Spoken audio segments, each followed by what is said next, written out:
Today we'll do a micro lesson going over some tips for strengthening a creative mindset. Why have a creative mindset? Today I'll discuss my two favorite reasons.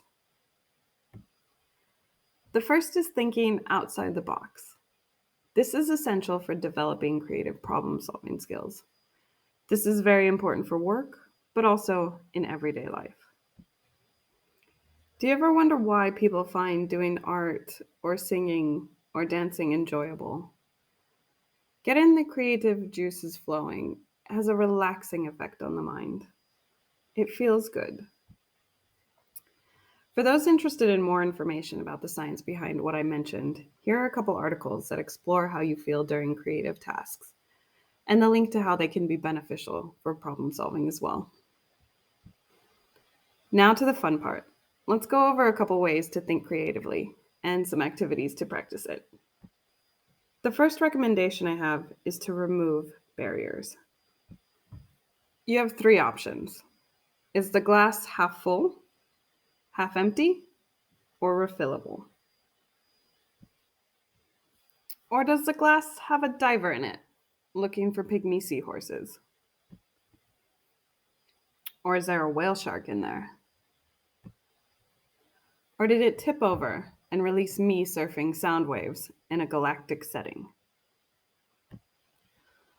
Often when we are presented with options, this narrows the number of answers we think are possible. As a teacher, I hate multiple choice because it narrows what conclusions students can come to and teaches that there's only one right answer, when generally there are many, many correct answers. So remove the idea that there are only three possible answers and see what you come up with. What is the glass to you? Think about how you can apply this in your everyday life. Try to remove barriers wherever possible. This is a really important one.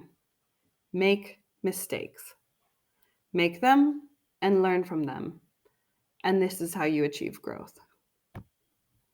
This is one of my favorite quotes. If you don't make mistakes, you don't make anything. A couple years ago, I decided to try to learn how to paint. I decided to draw the moon setting over the horizon at night.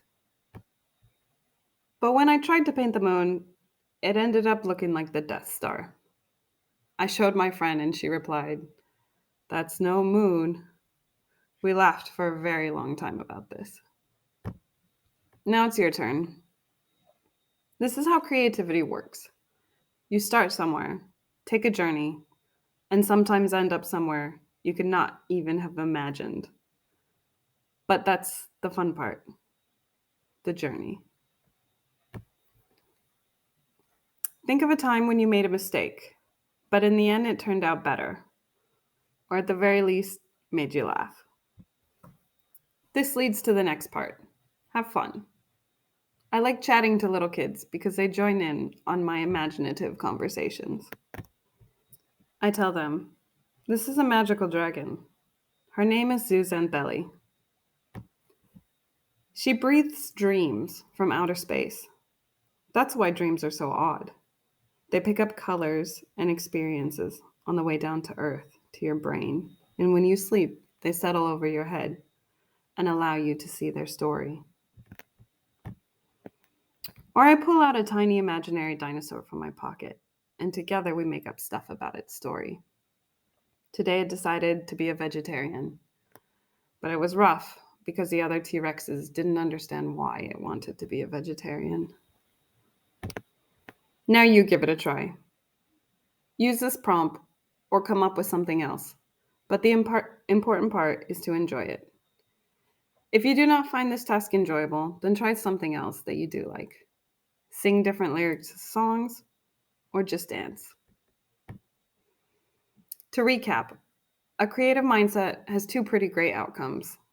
It feels good and can help you develop problem-solving skills. I gave a couple tips on how to get the creativity flowing, so now continue to practice it in your daily life. That's all for my micro lesson. Hope you enjoyed it.